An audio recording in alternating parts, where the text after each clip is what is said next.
Imaginez une entreprise immense, des milliers de salariés, des dizaines de sites partout en France. Comment est-ce qu'on s'assure que la voix de chaque personne est entendue? C'est un vrai puzzle, un des plus complexes du droit du travail français, et aujourd'hui, on va l'assembler pièce par pièce. Voilà le défi. C'est le défi de base de toute grande organisation. Plus une boîte grandit, plus elle s'éparpille, et plus ça devient compliqué d'avoir une représentation qui soit à la fois juste et efficace. Alors comment le droit français s'y prend pour que personne ne soit laissé sur le carreau?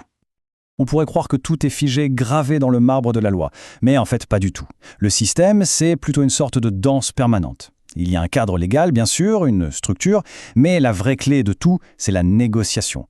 C'est la capacité des syndicats et de la direction à s'asseoir et à adapter ce cadre à leur réalité.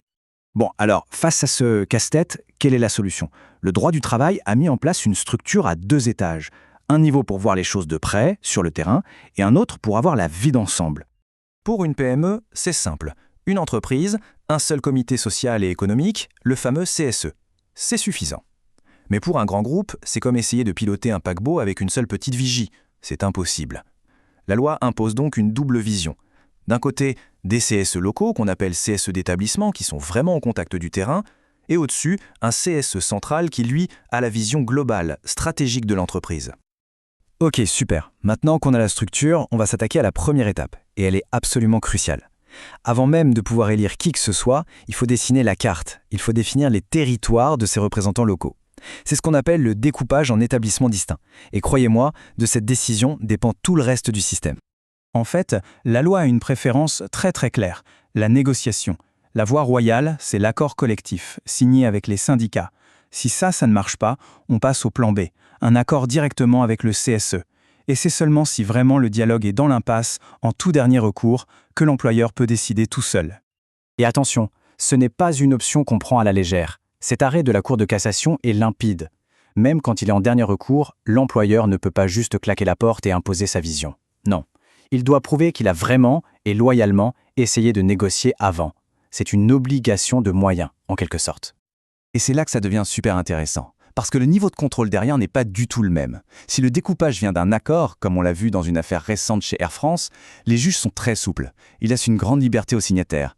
Mais si c'est l'employeur qui a décidé tout seul dans son coin, alors là, sa décision est passée au crible par l'administration du travail, la DRETS, et elle peut finir au tribunal. Et le critère qui va tout décider, c'est est-ce que le chef d'établissement a une vraie autonomie de gestion? Allez, on monte encore d'un cran en complexité. Que se passe-t-il quand on n'a pas une seule grande entreprise, mais un groupe de plusieurs sociétés juridiquement distinctes, mais qui en réalité fonctionnent comme si elles n'en étaient qu'une? C'est là qu'intervient une notion fondamentale, l'unité économique et sociale, l'UES.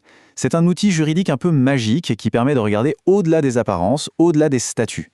Il permet de dire « Ok, sur le papier, vous êtes plusieurs boîtes, mais dans la vraie vie, vous êtes une seule et même entité, et donc il vous faut une seule et même représentation du personnel. » Pour qu'un juge reconnaisse une LIES, il faut lui prouver 2 choses. Les 2 ingrédients de la recette. D'abord, l'unité économique. Ça veut dire une direction commune, un seul centre de décision et des activités qui se ressemblent ou qui sont complémentaires. Et ensuite, l'unité sociale. Il faut qu'il y ait une vraie communauté de salariés, avec des conditions de travail, des statuts tellement proches qu'on peut passer d'une société à l'autre sans problème. Et comment on la met en place, cette US? Il y a 2 chemins possibles. Soit la voie judiciaire, où un tribunal va constater que les conditions sont remplies et imposer la reconnaissance de l'US, c'est souvent demandé par les salariés, soit, et c'est de plus en plus fréquent, la voie de la négociation, où tout le monde se met d'accord pour signer un accord collectif qui officialise ce qui est déjà une réalité de terrain.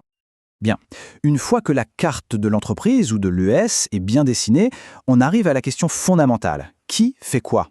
La répartition des compétences entre le niveau central et le niveau local, c'est vraiment le nerf de la guerre. Alors, s'il n'y a pas d'accord pour dire autre chose, la loi a prévu des règles par défaut pour les 3 grandes consultations annuelles obligatoires. C'est simple. Tout ce qui est orientation stratégique et situation économique et financière, c'est la chasse gardée du CSE central. C'est logique. Par contre, pour la politique sociale, c'est un peu différent. Le CSE central est consulté, bien sûr, mais les comités locaux le sont aussi, à condition qu'il y ait des mesures d'adaptation spécifiques prévues chez eux. Et là, encore une fois, on voit toute la puissance de la négociation. Ce schéma par défaut, il n'est pas du tout gravé dans le marbre. Un bon accord collectif peut tout changer, tout réécrire. La justice a même validé en 2022 qu'un accord puisse décider de centraliser à 100% la consultation sur la politique sociale en retirant complètement cette compétence aux comités locaux. Et pour les projets plus ponctuels, la règle est assez simple en théorie. La question clé à se poser, c'est est-ce que le projet va demander des adaptations spécifiques au niveau local? L'affaire Leroy Merlin est un exemple parfait. Le déploiement d'un nouvel outil logistique n'était pas un simple copier-coller d'un site à l'autre. Non, chaque magasin avait ses propres contraintes, ce qui a obligé l'entreprise à consulter chaque CSE local. Si le projet avait été identique partout, seul le CSE central aurait eu son mot à dire. Logiquement, on se dit que si un CSE est consulté, il a le droit de se faire aider par un expert. C'est le vieil adage, l'expertise suit la consultation. Mais attention, comme l'a montré une décision très importante dans l'affaire Orange, cet adage n'est pas une règle absolue. Un accord peut y déroger. Toute cette complexité, ça a une conséquence très concrète, le temps. Quand on a une consultation à la fois au niveau central et au niveau local, et qu'au moins un des CSE demande une expertise, le délai global pour que tout le monde rende son avis est allongé à 3 mois. La logique est stricte, il faut que les avis du terrain remontent en premier pour que le CSE central puisse prendre sa décision finale en ayant une vision complète de la situation. Pour terminer, on va voir comment la négociation peut aller encore plus loin. On peut carrément créer des rôles de représentation sur mesure, comme un tailleur qui ajuste un costume pour qu'il soit parfait. Le premier de ces rôles, c'est la CSSCT. C'est une commission spécialisée sur les sujets hyper importants de santé et de sécurité. Elle est obligatoire dans les grandes entreprises. Il faut la voir comme une équipe d'experts au sein même du CSE. Le CSE lui délègue tout le travail de préparation sur ces thèmes. Mais attention, c'est toujours le CSE et lui seul qui garde le pouvoir final de voter un avis ou de lancer une expertise. Et puis on a les représentants de proximité, les RPX. Alors là, on change complètement de monde. Contrairement à la CSST, la loi ne les impose jamais. Jamais. Ils sont une pure création de la négociation collective. Un employeur ne peut absolument pas les imposer tout seul, ils ne peuvent naître que d'un accord. L'accord qui crée ces RPX, c'est une véritable page blanche. C'est lui qui doit tout définir. Combien il y en aura, comment on les désigne et surtout quelles seront leurs missions. Et l'affaire Orange a montré que la flexibilité est immense. Un accord peut même leur transférer la mission la plus fondamentale du CSE, c'est-à-dire porter les réclamations des salariés. Au final, si on devait résumer, ce qu'il faut vraiment retenir, c'est que la représentation du personnel dans ces grandes entreprises, ce n'est pas un ensemble de règles rigides. C'est un système vivant, un dialogue constant entre le socle posé par la loi et la souplesse, l'intelligence apportée par la négociation. Et tout ça, ça nous laisse avec une question de fond. Dans cet édifice complexe, où se situe le vrai pouvoir? Est-ce qu'il est entre les mains des négociateurs centraux qui signent les grands accords? Ou est-ce qu'il est plutôt chez les représentants locaux, ceux qui sont sur le terrain, au contact des salariés tous les jours? La réponse, évidemment, est loin d'être